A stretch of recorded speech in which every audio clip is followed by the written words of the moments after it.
have opened up. But here's every day on this channel, I show you how to make money in cryptocurrency. If you like money and crypto, then make sure to hit that subscribe button for your chance to win a full Bitcoin. Details down below. In today's video, we're going to be discussing Bitcoin futures, what they are and why they affect the price so much. But did you know that you can trade Bitcoin futures on Bybit? Along with being able to go long or short with leverage, Bybit also has new futures contracts, so you can play with the big boys. If you want to sign up for Bybit, you can do that at bitboycrypto.com/deals.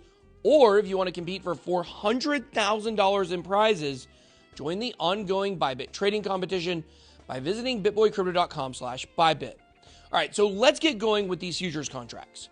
First, you need to understand what a futures contract is in general.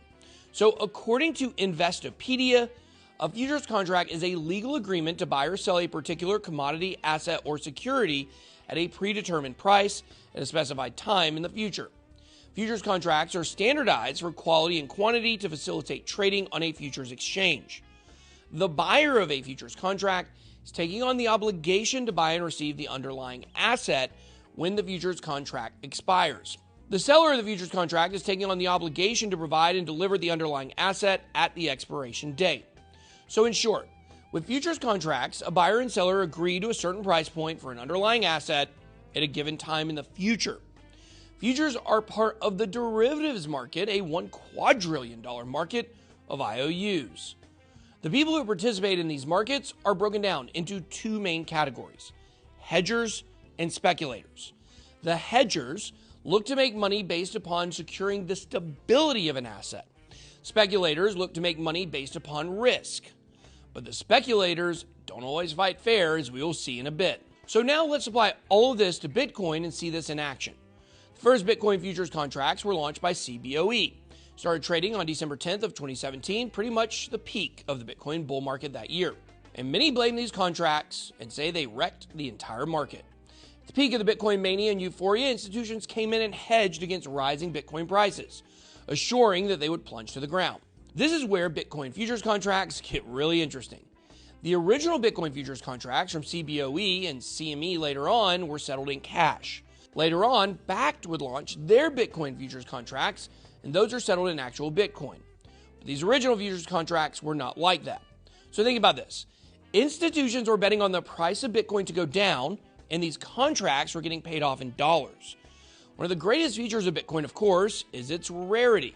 There are only 18.6 million Bitcoin out there floating around. There's a limited supply. But when institutions bet on the price of Bitcoin, but settles them in dollars, it creates what we call paper Bitcoins.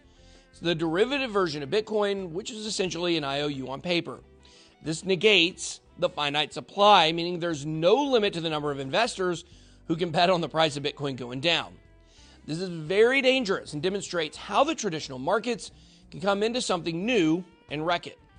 And we saw this as the first Bitcoin futures contracts began open bidding at $20,000. By the time they closed, a little over a month later, Bitcoin dropped 50% all the way down to $10,000. So the question is, what are the mechanics and motivation for the prices to drop? Let's get specific about Bitcoin futures. Many investors, institutional and retail alike, are scared away from Bitcoin due to the volatility of the price. This is what prompts people to refer to it as a scam or a bubble.